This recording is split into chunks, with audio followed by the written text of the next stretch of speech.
Na parábola do rico e Lázaro, Cristo mostrou que nesta vida as pessoas decidem seu destino eterno.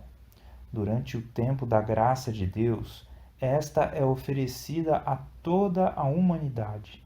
Mas, se os seres humanos desperdiçam as oportunidades na satisfação própria, afastam-se da vida eterna. Não lhes será concedida nova oportunidade. Por sua própria escolha, cavam entre eles e Deus um abismo intransponível. Vejam só, meus queridos irmãos e minhas queridas irmãs, como nesse primeiro trechinho aqui nós vemos que, enquanto nós estamos vivos, a graça de Deus é oferecida a nós, mas muitas vezes as nossas escolhas e a nossa rejeição desta graça acaba traçando esse abismo intransponível entre nós e Deus. Não que Deus não queira transpor esse abismo, mas nós que não queremos transpô-lo, não é? E aqui nós vamos continuar lendo, esse trechinho que está no livro Parábolas de Jesus e diz o seguinte: essa parábola traça um contraste entre o rico que não confiou em Deus e o pobre que nele depositou confiança. Cristo mostra que está se aproximando o tempo em que a posição das duas classes será invertida. Aqueles que, embora pobres nos bens deste mundo, confiam em Deus e são pacientes no sofrimento, um dia serão exaltados sobre os que agora ocupam as mais elevadas posições que o mundo pode dar, mas não submetem a vida a Deus. Vejam só, queridos irmãos e queridas irmãs, muitas vezes a gente acaba tendo um discurso: os humilhados serão exaltados, né? Mas por que serão exaltados? Porque confiaram em Deus, não é? Eles não serão exaltados com um sentimento de vingança, não é? E muitas vezes a gente acaba fazendo com que isso transpareça nesse tipo de discurso. Não, os humilhados serão exaltados, então você vai ver, um dia eu vou ser exaltado e você vai ser humilhado. Nós não devemos desejar a humilhação de ninguém, querido irmão, querida irmã. Mas, infelizmente, aqueles que não confiarem em Deus, como foi falado aqui, eles acabarão tendo um peso de condenação, eles sofrerão ali, infelizmente, as consequências, não é? Nós não devemos desejar isso para ninguém, né? Devemos desejar que todos cheguem ao arrependimento, como está escrito na palavra de Deus, ali na segunda carta de Pedro, no capítulo 3, que Cristo, ele não retarda a sua vinda, né, como alguns a julgam demorada, mas ele é longânimo, desejando que todas as pessoas cheguem ao arrependimento. Bom, vamos continuar aqui agora lendo mais um trechinho que está no mesmo livro, Parábolas de Jesus. Esse livro ele é muito interessante, ele comenta as parábolas que Jesus contou, né? Então, existe um capítulo aqui, se eu não me engano, dedicado para tratar da parábola do rico e o Lázaro, não é? E aí, mais adiante no livro, está escrito o seguinte: nessa parábola, Cristo se aproxima do povo no próprio terreno dele. A doutrina de um estado consciente de existência entre a morte e a ressurreição era mantida por muitos dos que ouviam as palavras de Cristo. Vejam só, queridos irmãos e queridas irmãs, então, as pessoas naquele tempo já tinham ali alguma influência, né, que levava elas a crer nesse tipo de coisa.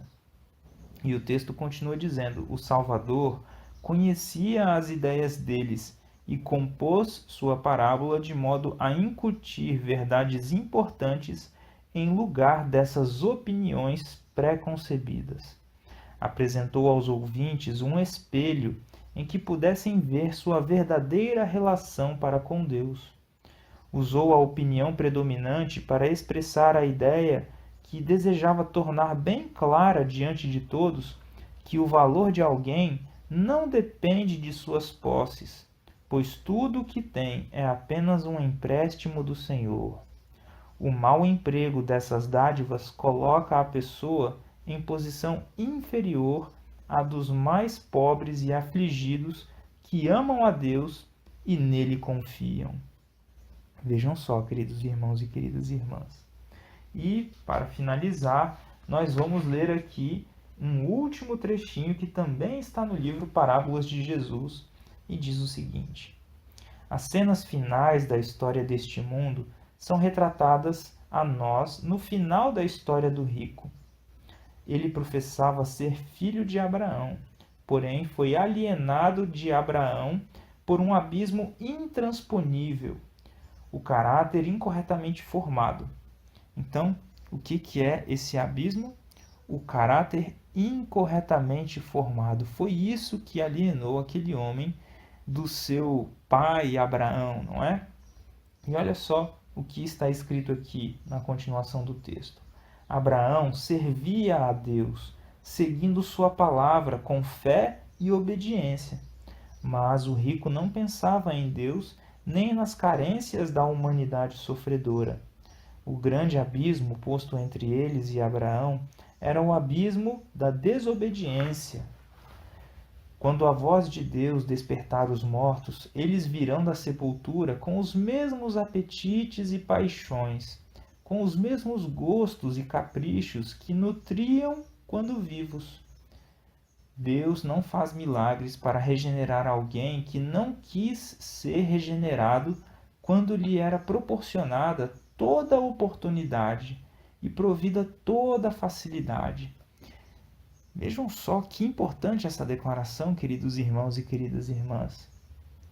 Nós precisamos querer ser regenerados, precisamos querer e precisamos clamar a Deus que opere essa mudança no nosso coração enquanto nós ainda estamos vivos, enquanto nós ainda temos oportunidade. E aí o texto vai finalizar dizendo o seguinte: aprender de Cristo significa receber sua graça, que é seu caráter. Mas os que não apreciam nem aproveitam as preciosas oportunidades e sagradas influências a eles concedidas na terra, não estão qualificados para tomar parte na pura devoção do céu.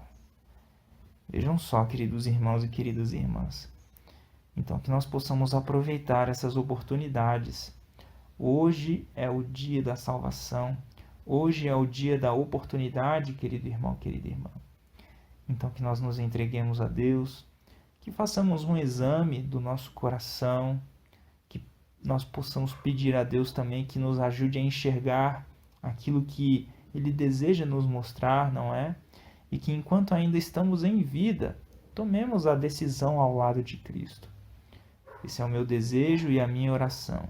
Um grande abraço e até a próxima, se assim Deus nos permitir.